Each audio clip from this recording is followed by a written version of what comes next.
As I'm sure it has been with you, it's been absolutely baking here today. So we're going to do something a little bit different today and have a look around the garden, but we're also going to have a quick look at some of the things that I do in order to help when it is this hot as well.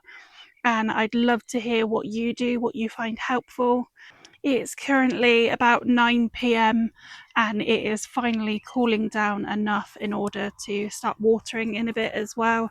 So it might be a little bit dark in some places where we're going to go in the tunnel because the tunnel is covered, but hopefully you can see everything well enough. So starting in front of the tunnel, this is where I plant a lot of my herbs. So we got mints and oregano and different lavenders and thymes and things like that. And then we also have the sweet peas that we did in the grow along. They are struggling a little bit in this heat, but they're definitely flowering plenty at the moment as well. And then just inside the polytunnel, we've got a bucket here, which is for the loofahs, which are growing along really nicely now. And then in with those, we've got some lettuce and some spring onions, and they are being watered regularly as they're in pots at the moment, pretty much daily. And then coming up here, this is a high bench that we have in the polytunnel, just to make it easier for me to harvest because I have got issues with mobility. And these are drying beans that we've got here. So they're doing really well. They will also dry better inside rather than being outside. Here we have sorrel that's growing here. This is Moon's Close, I think it's called, from the Heritage Seed Library. And then we've got some lettuces. These are struggling a little bit more in the polytunnel with this heat, but as long as you keep them well watered, they should avoid going to seed. And then on this side, we've got some more drying beans. So the last one were yin yangs, and these ones are dragon tongue beans. Then we've got a row of beetroot. And then here we've got some onions that we actually grew last year. This is a variety called Up to Date, and we are growing these ones for the seed rather than for eating. So that should hopefully keep us in supply of those for a little while, and we hopefully will be able to keep the seed going forward. And then at the back there, you might just see I've got some fennel that I've let go to seed as well. You'll see at the top of the tunnel we've got a cover on this end, so it's going to get a little bit darker, and I'll show you what that looks like from the outside in a moment. So these are the chilies that we planted up. So this is a couple of smaller varieties, and then the ones here, this is the ones in the grow along, and the leaves are definitely struggling in this heat even with the cover over the top of them, and they definitely do benefit from having the cover over.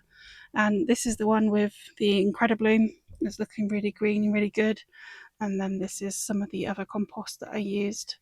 But they are flowering and we are starting to see some fruits forming now. We'll be doing an update on them really soon. And then at the back there, we've got a couple of little aubergines and some more chili peppers. And then this is the other side of the polytunnel. So first of all, we've got a cucumber down here. And then the back row all along this bed is the tomatoes. And then the front row down here is the peppers. They are starting to produce as well, which is really good. And they're doing really well this year. Then we've got the marigolds, and there's even some celery hiding in the background as well here. So they're getting well watered. The tomatoes are looking pretty good. They've got plenty of flowers on them, and we have got some fruits hiding down the bottom as well. Finally, down this end, we've got another cucumber.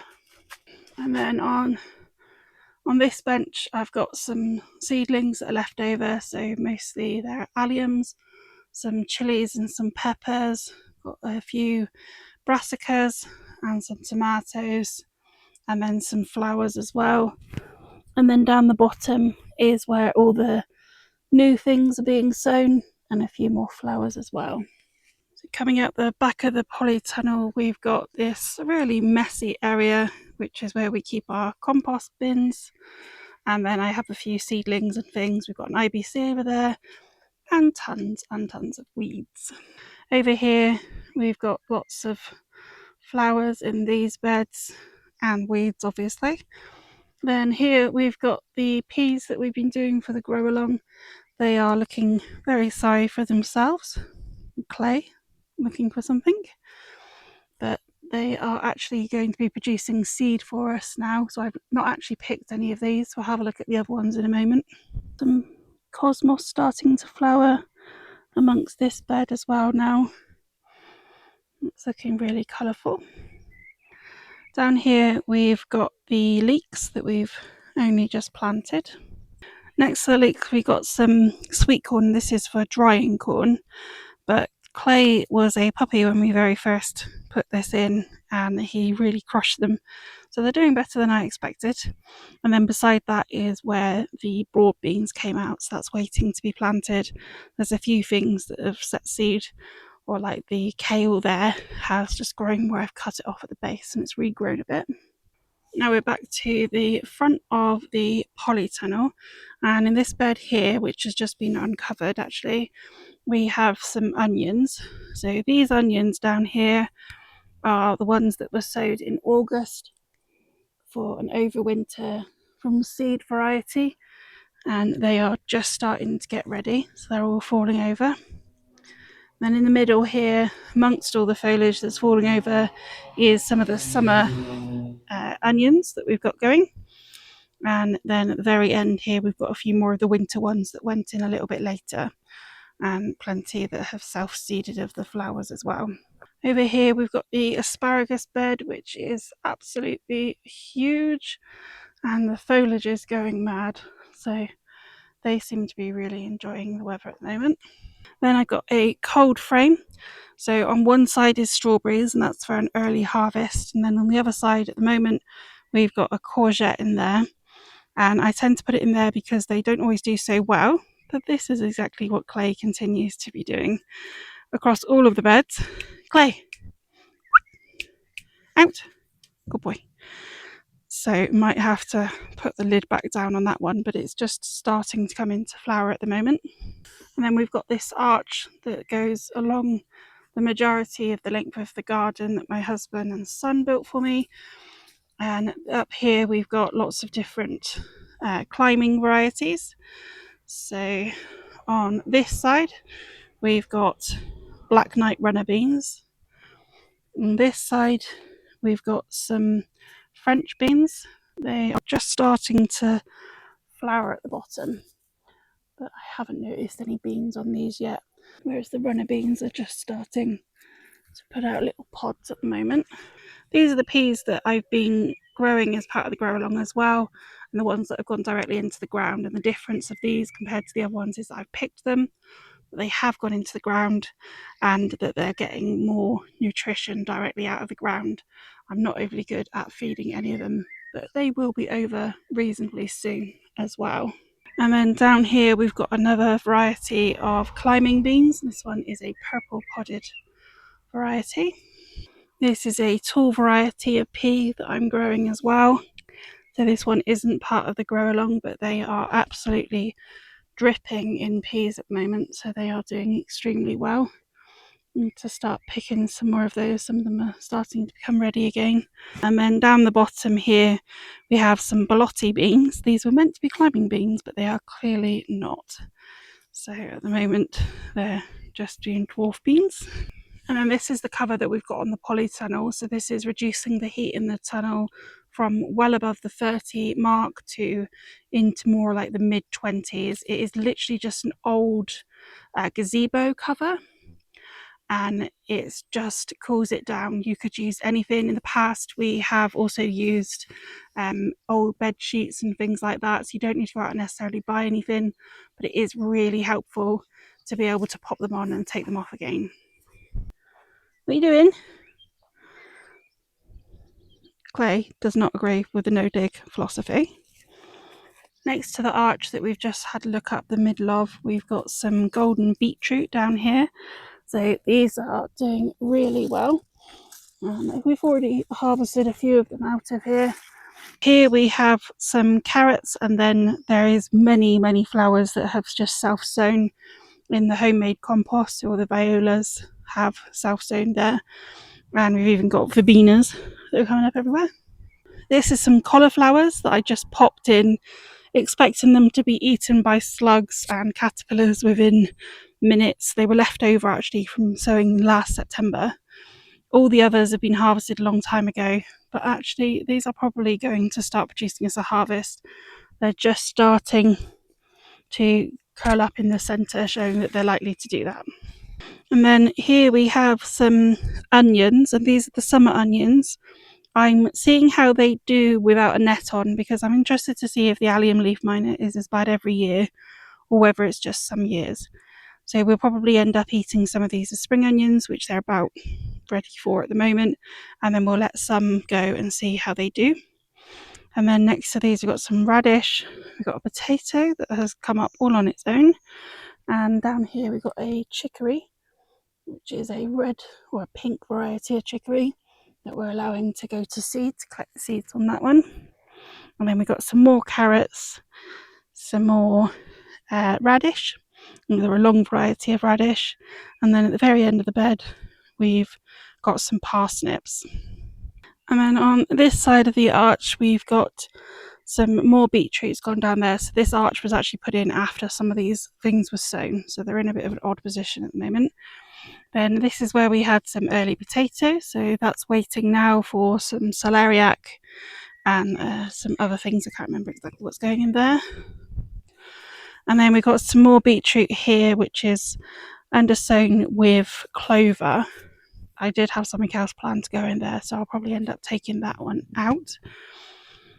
And then we have some carrots that are just starting to germinate in here. We do eat a lot of carrots, they're pretty much sown everywhere. Down here we have some rocket. This is a red veined variety of rocket, which is really pretty. And it's not quite been attacked too badly from the flea beetles yet. And then we've got some lettuce and some fennel, although clay keeps knocking some of them out. And some kohlrabi. Once again, I was expecting this to not really manage, but they are actually starting to bob up now. So maybe we will have a harvest out of them. And then over here we have our strawberry bed, which I desperately need to pick. And Clay will be waiting to eat as many as he possibly can. There's absolutely loads in there and they're doing really well this year. And then at the back we've got some of the blueberries that are planted in there as well. Down here we've got some gherkins. They're not really liking it this year. I do have a spare couple of plants, so I may well change them and see whether they do any better. And then in this really big bed down here, we have our second early potatoes. So these are very nearly ready to actually come out. I think they've got another week that they will be expected to be in there. They are flowering as well, but they will probably stay in there and I'll harvest them section at a time as I need to plant other things out rather than taking them all out. Down here we had the garlic planted initially, and now we've got some sweet corn. So this is eating corn, and this was sown over a month later to make sure it doesn't cross-pollinate with the drying corn. And over here we've got the flower beds again. So that one's an apple tree, and then we've got a cherry tree here, which the birds have pretty much eaten all the cherries off, I think. But it is doing really well since it's been popped in the bed. So hopefully next year we'll have some off of them. And then down here we've got some wild strawberries, and they are a great ground cover if you do like wild strawberries. They're definitely a good one to plant. This bed is definitely struggling with quite a few weeds at the moment. We've got plenty of borage at the back there, some poppies and some amimagus, and then that's an elderflower. The bush was already there when we took down the big Leylandii trees that were all around the garden initially, and the soil is still recovering. And then hiding behind the bush here is a little pond that is really wanting some extra water now. This is the area that we've actually only recently taken the trees down from. So we still need to get the wood chip for here. It's covered in weeds, but we've got the main fruit bushes in that we wanted to. So we've got some blackberries down here, and they're starting to shoot again. They were just moved rather than new bought. They were doing very well before, so hopefully they will be fine. Over here I've got a wheelbarrow which is full of perennial flowers, And then the potatoes, which are all our main crops, are all in buckets all along here. And the nettles have been really bad since we've taken down the trees. So once the main crop potatoes are moved, it will be a job to really start getting these out, and the flower bed will then continue down here to the end of where the vegetable patch is in the end going to finish. These are the blueberries that we did in the grow along. So the one variety is already being picked and harvested from, and the other one's a little bit later. And then we've got those two bushes there that you saw from the other side as well. Down here we've got the raspberries. These are a golden raspberry variety that we did as part of the grow along. They're an autumn variety and they are just starting to show some fruits at the moment. This is all the main crops that you can't really see because they're hiding amongst all the other foliage. So there's probably 14 to 20 buckets of potatoes hiding all along here that we will hopefully be eating all the way into next year. The plan is to make sure that we have enough potatoes to eat fresh and to can some as well into some meals that we do.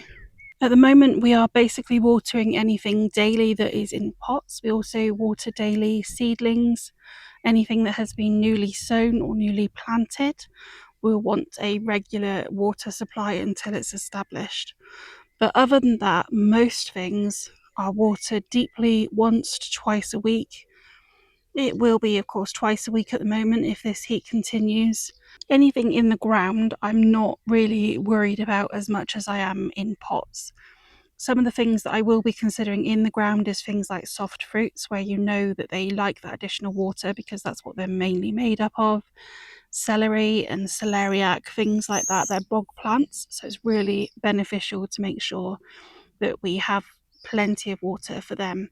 And undercover, we're watering once a day, really deeply at the moment, but that will go down to every other day at least as this weather starts to subside a little bit.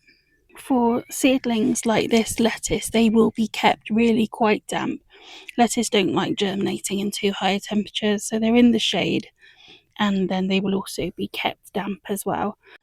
I will also avoid planting out anything that doesn't need to be planted out during the height of the heat as well.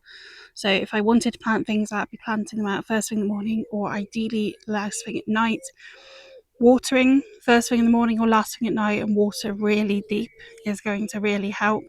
And then when it comes to harvest, I'm also doing that later on as well. We don't want to harvest and then things wilt straight away.